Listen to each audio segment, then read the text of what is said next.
VPN at technophilespodcast.com. I'm David Geisler, and this is the Technophiles Podcast. Could you imagine how much trash talk is going to go on? Like, you have a bad play or something like that. Like, all of a sudden, now you have, like, Team A really happy, Team B fans, like, super just rage, you know. This week, the cast welcomes new cast member Jake Gill to the show as they talk about Facebook's sports stadium, CrowdFit, and better batteries. Get ready to like and share that split back double right 31 slam because this is Technophiles' 284th episode.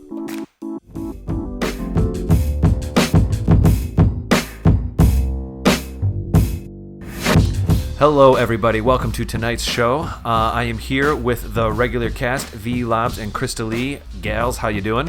Good. How are you? I'm well as well. I'm very excited. We alluded to this in our last episode, but we have a new cast member joining us tonight. Mr. Jake Gill is here. Jake, hello and welcome. Hi. How's it going? So we don't know who you are. This is He just a lie. showed up in the house. This is a lie. This is an amazing coincidence, kind of a little bit. We had Jake on one of our live shows last year, and when one of our seats opened up on the show here, we were kind of thinking about like, oh, who do we want to... We were looking for another guy because we like it 2 girls, 2 guys. It's nice, and as I made a joke last week, I was feeling a little outnumbered. Sure. And we were like, who would we want to hang out with? And the first person we thought of was you. We thought we'd ask you, and you can do this. It sounds like you can be here and hang out with us on the show. I think I can. I'm here now. We got him. Yeah. Someone gotta keep him here. Yeah, like he tries to leave, and like the catch a predator guy comes up out of the grass and gets him, and he's like, "You're staying." I'm stuck. It's like, oh shoot, Wednesday. that's it. Well, Jake, for anybody who maybe didn't check out our live show about Skritter, the app that you work at and for and with and all of that. Why don't you tell some of our listeners who you are real quick? Sure, yeah. So my name's Jake. I'm a UW Milwaukee grad, so local.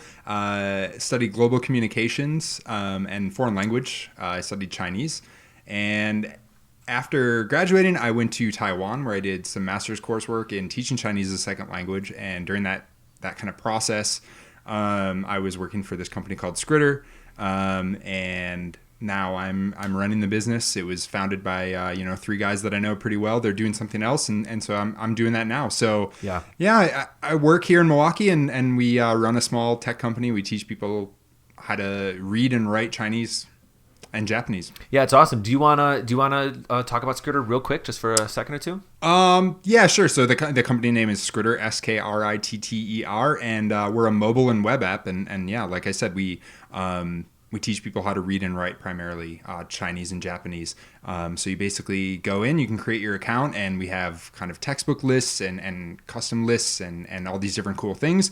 And you can become incredibly proficient at reading and writing. Krista Lee, if you want to comment. Oh, yeah, you're a user, you're a customer, a user or something. I am. Aren't you? I've been a big fan of Skritter for a long time. In fact, let me tell you, when Jake, So Jake used to be my Chinese tutor. I was also living in Taiwan. This goes way back. This is true. And during that time, so while Wait. Pre-Skritter? Pre-Skritter. Yep, cool. Yep. So while we were both in Taiwan, and Skritter was going to just be released for the iOS. Yep. I went and bought an iPod solely so that I could use Skritter because Jake showed it to me. And I was just like, I have to have this. Yeah. Wow. Yeah. You wouldn't be the first person. We have a couple blog posts out there that are like, why Skritter makes me spend $600. Oh, wow. You know what I mean? You literally write the characters with your finger and stuff on the app, right? Yep. And we also like work, you can use like Wacom or like a writing tablet as well, like graphic design tablets. So if you're on the web, you can also get that kind of handwriting muscle memory, which is really nice. Yeah, that is cool. So yeah, that's what I kind of do during the day. And I had such a, great time doing the live show with you guys. So after talking to you guys and Krista Lee, I was like, I want to do a podcast. And We've had a lot universe aligned. We've had a lot of wonderful guests on our live shows, and we're really, really excited about. We've got you're going to be able to be on the future live shows with us, but now as a cast member. I am. Awesome. It's going to be great. It's going to be great.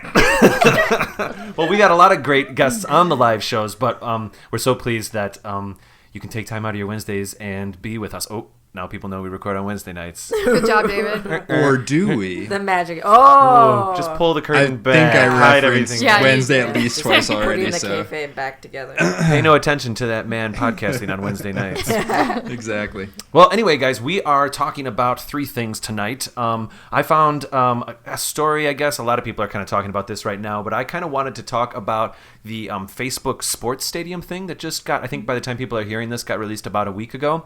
Yeah. And I found this article, and I kind of want to talk about it because I'm not really a sports fan, so I just kind of want to talk about what they were doing. I'm not saying that this is going to make me a sports fan or anything, but I thought it was never know. interesting enough. Yeah. Sure. Facebook is always a little interesting right now. It's kind of love-hate. Sometimes they do things where you're like, oh, I know exactly why they're doing that. And sometimes they're doing things where you're like, stay out of my life, but it goes all over the place. And that's the case, and we'll talk about that in just a minute. And then we'll go to break, and in part 2, I think actually, Jake, we're going to go to you. You have a story with us, the CrowdFit thing. Can you give us a couple sentences about it? Yeah, sure. So CrowdFit, this is like a health tracking application. What was unique about this story? And I was reading they got some funding, like almost $2.5 million. Small Seattle-based company, and they're using like a rewards program, kind of like Visa Rewards. So you work out, you track your progress, and then every month you kind of enter into a drawing. So you being healthy qualifies you to potentially win some money. That's which great. which is really unique. So yeah, so I thought have this some was things- interesting. I did not read your article yet. I have some things to say about that. I can't wait for us to talk about it. Excellent. That sounds Yeah, great. it's going to be really fun. Then we'll take a break and come back in part 3, of course. And I think we're doing Krista Lee's story about better batteries. You and like upgrades lately. It was the stronger iPhone screens. Yeah. Now it's better batteries. I guess So I have. what are we going to be learning about Are in you part like 3? due for a new phone? Or? Yeah, No, she's I'm jonesing not. for like. She's a like, new do I phone. wait or? This has really been actually just coincidence. It's been honestly what's been coming up in my Facebook feed. Yeah, So maybe my friends are shopping for new phones. I don't know. that's kind of funny. Yeah, basically there was some research done on some lithium superoxide, and the idea is that it could be used to make a battery that would be better, that would last longer. There's also been some hints at maybe this could be used for oxygen storage, but this is all like, we are in like before alpha testing here. Sure. This is like, we're at the science level, and this is like possible practical application. Yeah. That's I think cool. it can work. Cool. That's great. We'll talk about that in part 3, like I said. And V Lobs, of course, we won't be hearing about a story from you because this is the week where you're going to be giving us 3 stories on the newscast. Mm-hmm. Do you know what you're talking about yet? I have a few ideas. A couple ideas? Yeah. That's cool. I wasn't going to ask you. I was just wondering. That's good. I almost said good and good. cool at the same time. That's cool. Good. It's good. Yeah, it was good. It was you, Grud, a few weeks ago. Yeah. Okay, well, why don't we get chatting about Facebook? Have you guys, first of all, heard about, besides me posting this story, have you guys heard about Have this we heard Facebook about Stadium Facebook? thing? Oh. Nope. Okay. So, let me put it this way. There was a thing, it might still be going on. I should have researched this part. I don't know. But like 8 years ago, have you guys ever heard of a thing called layer tennis? Layer, like Photoshop layers. Layer tennis? No. It was a thing that was happening on Twitter, and I got really into this. It was honestly maybe 8 years ago, and I do think I checked in a few years ago and saw it was still happening. Layer Tennis was a website or a service or whatever, but it's basically represented as a website that they would take 2 famous artists or graphic designers. Usually I think they had to be graphic designers because they had to work inside Photoshop Illustrator. They had to work inside the Adobe suite. Sure. In fact, I think after about a year, Adobe was an official sponsor, and it kept going. But it did start off organically. Layer Tennis is a situation where at a certain time of day, like 4 p.m. on a Friday afternoon or something, an artist submits a piece of artwork. It has to be a certain dimension, a certain aspect ratio, and it gets put up on the website. When that happens, it also immediately gets emailed to another artist. That artist then does whatever they want to it to remix it and send it back, and they have 5 minutes, and then 5 minutes goes back to the other artist, and they do whatever they want, and it goes back and forth for like 2 or 3 hours. Whoa. So you get like almost 100 volleys, hence layer tennis. That was super fun. It was really cool because sometimes it was the craziest thing in the world because sometimes like a really good artist wouldn't just remix for no reason. They would try to work off of what the other person had built, you know. If someone for some reason just made it all green in the first move, the first volley they would call it, you know, maybe the next person put just white on top, or maybe the next person drew an entire drawing in 5 minutes and sent it, and it was like, and the next person, maybe the person, when it went back to the other way, maybe that person would put a caption on it, or maybe they totally erase it, or there was a rabbit and they turned the rabbit into a tiger, maybe all of a sudden there was 500 rabbits. You see where I'm going with this? They would volley back and forth. Yeah. And the thing that was interesting about layered tennis is that it really was embracing Twitter around the time of kind of really the birth of the hashtag and stuff like that. So if you hashtagged 8 years ago, it's about right. Like it was Twitter had officially, because remember hashtags started out not as an official thing, of course. It was just a text string. It was just a convenient text string search. So what happened was while these volleys went back and forth and would update on the website, people could tweet.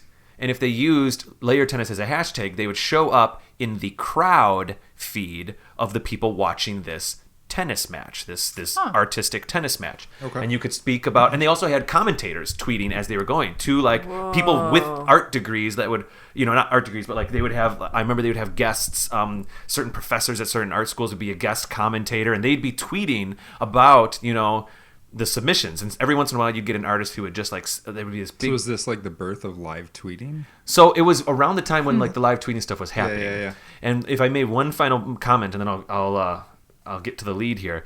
You know, occasionally you started watching the commentary on this. It started to accidentally feel the same way that people would critique athletes mid-game about a play or this or that, you know what I mean? Or even like how, if you think about literally tennis, how maybe a serve works, if they're getting more aggressive, less aggressive. The artists were maybe critiquing every little move, but then maybe sometimes an artist, or not the artist, but okay, I'm getting a little wrapped up here. Let's say artist A sends to artist B, and then artist B sends back just like a black screen. It's like, oh, that's a move in poor taste. You get really disappointed in that artist if they kind of just reset. You know what I mean? And it became very dynamic. It became something that I looked forward to every Friday afternoon. And my friends and I, a couple other friends, and you could reply at people, and you started feeling like you were literally in a stadium, psychologically in a stadium watching this match in some kind of abstract way. Okay, fine. So fast forward to now, and obviously that kind of stuff happens with the live tweet culture. You know what I mean? And that's happening all the time with sporting events. People are tweeting like crazy and all of that. In fact, Twitter is like the leading source for all this live information over Facebook right now. Yeah. Right. I mean, they call it live tweet for a reason. Right. Facebook is not really set up to do that efficiently. So for No, at least not for at all. sports, and at least starting for football, Facebook has created a piece of software that I understand will run inside just the Facebook architecture. I believe it'll be in the app, and I believe it'll be in the browser. And they're calling it Sports Stadium or something like that. And because I enjoyed this layer tennis experience so much, that's kind of what caught my eye here. And I thought, okay, maybe let's do I mean, I would much rather watch artists make artwork than watch people throw balls into things. Yeah. But that's fine. For the people who want to watch people throw balls into things, that's totally great. And, It's just the way you phrase it. Yeah. Throw balls into things. well, I mean, sometimes they bump into each other too. Right. Yeah. It's important. Sometimes they drop the ball. Sometimes they Then- don't then throw the things ball get into real. a Or thing. kick the ball. Yeah. Sometimes they kick the ball Sometimes into there's a an thing. entire game that hinges on dropping the ball over and over and over. So anyway, it sounds like what Facebook's doing is they're getting kind of aggressive. They're trying to, I don't want to say compete with the live tweet culture, but they're definitely trying to embrace it in some way. And who knows, this might be an API that, or not even an API, but it's just a code structure that might expand into other live events on Facebook. But for now, the way this is expressed is if you interface with Facebook Sports Stadium, you get kind of a play-by-play. It's not video feeds. It's nothing like that. Yeah. Did you guys ever download? Okay, so I worked at a bar. I bartended at a bar a few years ago, and not knowing much about football, sometimes my patrons would want to know about football. Yeah. And so I downloaded like an NFL app that would at least give me play-by-plays of like what the Packers did or whatever the popular game that was going on at that time. I would kind of leave it running at the bar at the cash register, and I would check. And then people would say like, "How's the blah blah blah team?" And I could say, "Oh, 20 to 55 or whatever it is." Did you put on the guise of trying to be like one of the I dudes? never pretended to know, but if they asked, I didn't want to be like, I don't know. Yeah, They're you, like, you this had bar the, sucks. You had the info for them. Yeah. I needed the info, and like if there was You're being at least I could see hospitable. like player blah blah blah made a good throw to blah blah blah for I understand that they're going for yards. I understand Yeah. how football. I understand how Yes. sports works. Yes. Of course, you know what I mean. In fact, when I was younger, I wrote doesn't matter. A team and I wrote a football simulation software that was really, really fun. But it wasn't stats. It would literally like run plays and stuff. It was really cool. That doesn't matter. Back to Facebook.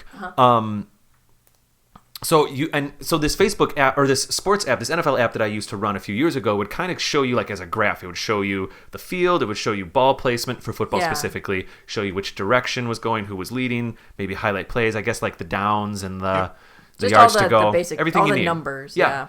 So Sports Stadium for starters will just give you shot by shot information like that in your Facebook feed. Right. It'll allow people. Then, in addition to that, it has a couple different tabs. It has like an everybody tab. It has an experts tab. Yeah. So the people who have like verified accounts can be commentating on what's going on, and they can just be putting it in their own Facebook news feed. They don't have to go to the Sports Stadium app or area. They can just be talking. This thing aggregates from all over the place. Is what I'm trying to say. Exactly. It's the So it's like a algorithm all collective over. experience Yes. of what people are talking about for It's slightly whatever more game is on. it's slightly more curated than simply a hashtag stream. Sure. Yes.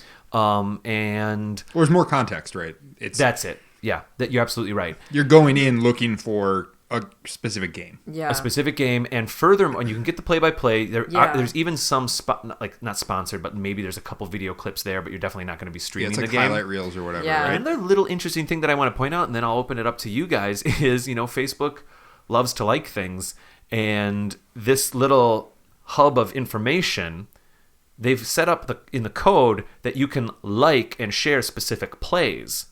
So when a play happens and it's represented on this, I'll just say graph, you can like it or share it. And, so now I think what they're hoping is people will say, like, maybe they say on their normal news feed, like, Aaron Rodgers threw that ball, super great. Yeah. You know what I mean? And then that goes into their news feed and then it pops into the thing. But maybe if they're watching it from the sports stadium situation and they're not watching it on TV, they're watching it on their phone or getting the information from the phone, and on the phone the ball moves on the graph and it says Aaron Rodgers threw the ball super great, or Aaron Rodgers for 10 yards, blah blah blah, and then they can say that was super great, click like. That whole experience then will get shared into their news feed, which of course then drives people back to sports stadium.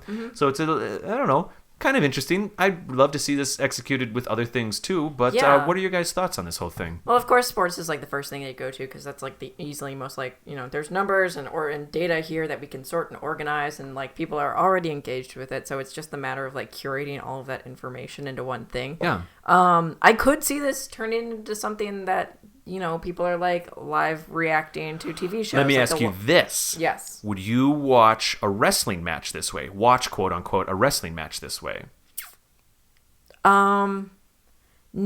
No, because Right. it doesn't kind of have that kind of data that football has. It's true that football Wrestling is is- kind of just, it yeah. can just be data sometimes. Sorry, Wrestling sorry. is more performance based, so that makes me wonder, like, for like TV shows. I've already seen like hashtags work really well for TV shows, like The Walking Dead. I have Yep. tons of friends who have their own hashtag for that. It doesn't. When it comes to like spoilers and stuff, you can't really have something like Sports Stadium. I wonder if they could. When it's a add- more I wonder visceral, if they could emotional add in. I'm experience. speculating here. I wonder if they could add in like a spoilers filter. If they're controlling the Ooh. aggregation, maybe they have a couple admins that know if a Yeah. certain piece of data is a spoiler and it can block. You can have Yeah. spoiler mode or no spoiler mode. This is not part of this, but I'm just saying, like, I think that's Yeah. conceivable and Well, kind of cool. It already sounds like they have a working relationship, at least a little bit, going with some of their experts, like their paid and unpaid experts. Yeah. And that their commentary or whatever will pop up. So, I mean, no doubt, AMC or whatever is going to want a partnership with Facebook and like Now, yeah, be so like, let's- hey, let's make this happen for The Walking Dead. Let's say or it was something. Walking Dead. Like I said, football works really well because it can kind of literally, there's this graph and you can extrapolate a lot of information from the placement of the ball. Like Yes. football, I've heard some people say football's kind of actually a board game. If you think about it, it's almost Yes. a tabletop game. And you kind of roll some dice, the people bump into each other, and Yeah. then everything moves. And you could almost build a football board game. I'm sure that exists. Yeah. So you were talking about performance-based. Yes. I have two more questions. Real quick, just kind of yes or no. Would you interface? If you could not watch a wrestling match, do you feel that you might still be inclined to watch to take in the information? Yes, actually. And this already happens a lot with a lot of people, is that they go to Reddit and like people have made GIFs of the highlights. They have their own commentary. They have the results. They have like just little clips and videos or some witty picture that somebody did or just really good jokes. So it could easily be translatable into Facebook, I would assume, but yeah. Now, with that said, and I'm opening this to everybody. With that said, I don't think I'd be so inclined to like see in my little hub of like Rick totally killed that. Rick kills zombie. Michonne is upset about it. And then you're like, oh, I liked that part. Like I don't know if that works. No. And maybe I don't think that's where Facebook's going with this, because I think you've made an excellent point. Once it's more performance based, I'm not sure. Yeah. But when it's data based, like a sports game, baseball game would probably work pretty good this way. Yeah. Soccer game maybe less so because there's just so much action, so much motion. Highlights aren't as easy to pinpoint. Yeah. Because out of context, plays in football, really cool. Like you watch a Hail Mary and you're like, oh my God, you don't have to watch the rest of the game to know how amazing that was. I will point out to everyone that Facebook is very open about the fact that they consider this a bit of a second screen experience. Yeah. They're not trying to make up for people watching on TV. Certainly, if that's all you have, if you're, like the classic, like you're camping, but this person must know that game or something, right? Yeah. Like, I mean, I've been out camping and people are like, "Hey, can you check on the score again?" Yeah. Oh my God, we get that from time to time. They want it to be like so maybe you watch the awesome play, but you've got it up on your Facebook and you'd be like, loved it. I think that's the idea. Jake, how do you feel about all this? I mean, I think it's interesting. I wonder, it doesn't sound like they're like competing with people trying to like watch the game, but I mean, that's so personally, I watched some sports, Packers had a decent run this year. And so for me, I'm kind of already like doing this, not on Facebook, but like I'll be watching the game and my friends and I have a group chat that we text on. And so we're just the entire game, we're texting back and forth. And it's group text? You're just doing group And so message? I guess like the biggest thing that I would be curious about this is, okay, so I can't watch the game, but I can access Facebook. Like that's cool. I might be inclined to do that. But am I interacting with like both teams here? Like, could you imagine how much trash talk is going to go on? Like you have a bad play or something like that. Like all of a sudden now you have like team A really happy, team B fans like super just rage, they're just like ticked bitter, off. salty. And so I just true. wonder, could this derail like completely? So you have your professional people, but then you have the other fans, how are they contributing and like what kind of content? Well, Can you stick where you are? I'm not too sure. The interface of what you observe, the interface is done with tabs. So you definitely are saying like, let's look at the experts, what they're saying. Let's look at the everybody. There's a few other tabs that they have. So it's not like it's all gonna just. Oh, are you looking at a screenshot right now? I am, and the tabs do not appear to be team based because it says I think it's just the game. It's matchup, so friends, that could be experts, and interesting. stats. And that's it. That's all that is on this screenshot. I'm interested in seeing how that dynamic works. And like the top on the screenshot that not being a sports fan, I see like two colors. Yeah, so that would be got to be the two teams. I think it's probably the dominant color of each team. Yeah. Oh, yeah, because right there on the screenshot it says DEN. I bet that's Denver, and NE, which is probably the New England. Okay. Yeah, they played the Patriots. Yeah. All right, so that's the screenshot I'm looking at. But so yeah, I mean, it's like orange and navy. It seems like the interface is really similar to like if you were to just Google the game, right? Yeah. And then it pulls up and it's like the NFL Network like play-by-play updates. So you have your like people. I mean, it's really interesting because I think it. Right now you have your like live commentators and they're doing their things for people that are watching, but like it could be someone at home that is an expert and all of a sudden like their job is to just sit at the computer and talk about the game during the day, what was interesting, why are they making this move, and people can kind of observe that. So I think there's going to be some cool angles there. Like I said, the biggest thing that I'm kind of curious about is really like how the fan interaction is going to take place. Because I agree. Can you speculate if Facebook has an agenda to continue the code they're writing right now? Could you imagine any place that they might be trying to go with it? I don't think that's what this story's about, but I'm just wondering. No, I mean, like we said, like, oh, maybe TV, but then Yeah. we realized, oh, It could probably start not. getting just event based. They start curating it a little better.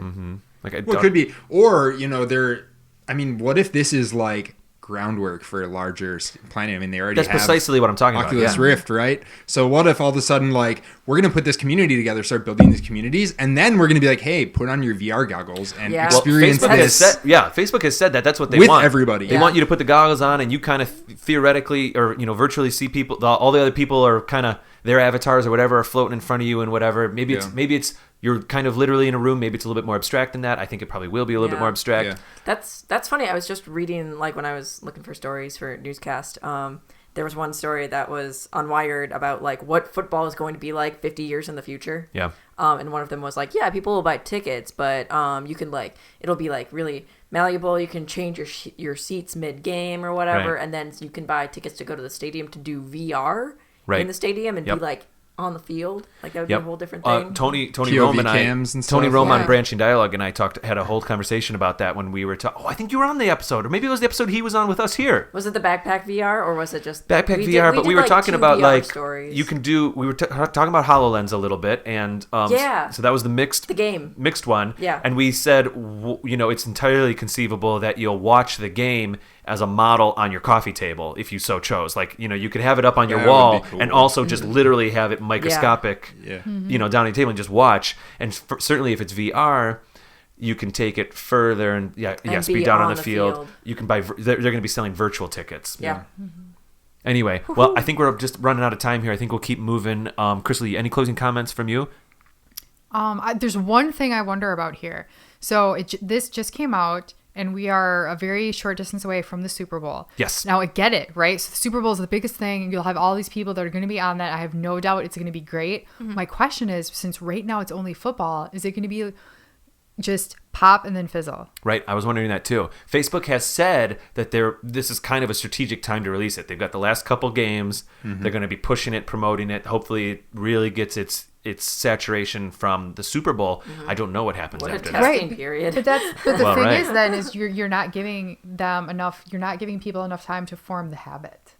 I agree. Yeah. I agree. But then, But, like, the maybe hockey that- happens next. Yeah, but and- maybe the data already shows that like the habit is when people are watching sports, they're on Facebook anyways. Yeah. That could be. And so it could be like we don't really have to change behavior. We just need to market it, Yeah. I think know. for me, I'm not inclined to enjoy the audio of a game and things like that. I don't know if I really love the whole like we'll be back after this. I need to buy soap, and when you buy soap you can do the we're back. Let's talk to this guy. Oh, that's such a great play. I'm like, I don't need it. Yeah. You know what I mean? I don't need that in my life. However, I think if there was an important game, I think I personally might or I just start googling Bounce the in, game. check Yeah. it out. But I Yeah. might Right. be happy to kind of get a sense of what happened, and then maybe there was that awesome play where Aaron Rodgers throws the thing super awesome, and then I can catch that highlight on the internet later. For me personally, I don't know. I'm not like necessarily a fan of this thing, but I can see myself preferring to consume a sporting event that way than Sure. on a television. I mean, we'll see what happens. I think it might work though. It's like just thinking back to this season, right? The Packers, we're in Wisconsin, but a few of those games, like Hail Marys or just these like insane plays, you kind of wanted right after that to be like, oh my gosh, I witnessed this. Like, can I share that experience with other people? Yeah. And Facebook was one of the places you went, because I think that like with Twitter, sure, you can do that. And I'm sure that's going on, but you're interacting with people you don't really know. Right. Where with Facebook, like, I wonder if the community is going to be like, hey, let's see which one of my friends are a part of Yes. this Facebook stadium, rather than just like randoms. And then you kind of look at the commentators as well. I think so you're that'll be absolutely really right. interesting. I think the filtering is going to be the biggest thing. Like, who Right. can I engage with and to what extent? The pro and the con, depending on the situation with Facebook, is the curation, and that is in this case might be something that's good. You know what actually would be great, because okay, I'm not a sports fan, but there are things I live tweet events. If they made a template based on this, so that people at like an event coordinator Yeah. could set up different tabs. Like, this is a thing I would use I see where you're for going with other this. things. You are literally putting bookmarks or markers in your pre-planning bookmarks in your event Yeah. And then cueing them basically. as a PR person. Basically, like I'm even thinking, because like the one thing that I live tweet, and then if I'm not there, I watch the live tweets, are academic conferences. Interesting. And this would be great if you, because a lot of times you have like, say, I'm going to just say like, if you have a small conference and you have 4 talks going on at the same time, well then one for each tab. Whereas right now when you live tweet it, which is fine, and I read this, but a lot of times you're putting together multiple conversations in one thread because you have the hashtag for that conference. You see what I'm saying? But if you have the tabs, it would make the conversation a lot easier. Yeah. But you would have to have it so that the in that situation, you would have to have the conference people set it up, because Facebook's not going to set this up new for every single conference that comes around. Yeah. Right? So have the template, offer it, and then event coordinators can set up the tabs the way they want to. Yeah, that's cool. We got to get moving to part 2, but I think that's really interesting. I frankly hope that this technology does expand in that direction. And for now, I guess we'll just kind of keep our eye on it. I'll be curious to see if it does drop off after the Super Bowl. I might be on Jake's side of the camp here, though. I think it might just... I think if they would have released this in the beginning of the season, it might have kind of been curious and then faded, to be honest. I think you need the insanity of the Super Bowl to like set that hook in and set it in deep, even if it's going to last till next season. I honestly think that might be the case. We'll have to see what sport this comes out for next. It's called Sports Stadium. It's not called Football Stadium. Yep, Right. that's very true. All right, let's get out of here, and we'll be right back talking all about CrowdFit. Sound good, Jake? Sounds good. Excellent. See you in part 2, everyone.